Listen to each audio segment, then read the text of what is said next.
Butun olamni yaratgan Alloh subhanahu va taologa hamd va sanolar bo'lsin. Olamlarni, yerlarni, osmonlarni yo'qdan bor qilgan zotga ko'p maqtovlar bo'lsin. Alloh subhanahu va taolo o'zi xohlagan joyni boshqa joylardan afzal qildi. O'zi xohlagan amallarni boshqa amallardan afzal qildi va xohlagan vaqtlarni boshqa vaqtlardan afzal qildi. U zot eng buyuk zotdir. U zotdan o'zga haq iloh yo'qdir. Va robbuka yaxluqu ma yasha'u va yaxtar. Va Robbing xohlagan narsani yaratadi va xohlagan narsani ixtiyor etadi. Mana birodarlar, muborak Ramazon oyiga ham kirib keldik.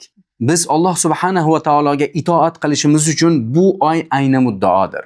Bu oyda rahmatlar nozil bo'ladi, barakalar nozil bo'ladi, barakalar tushadi. Bu oyni boshqa oylarga nisbatan juda ham ko'p fazilatlari bor.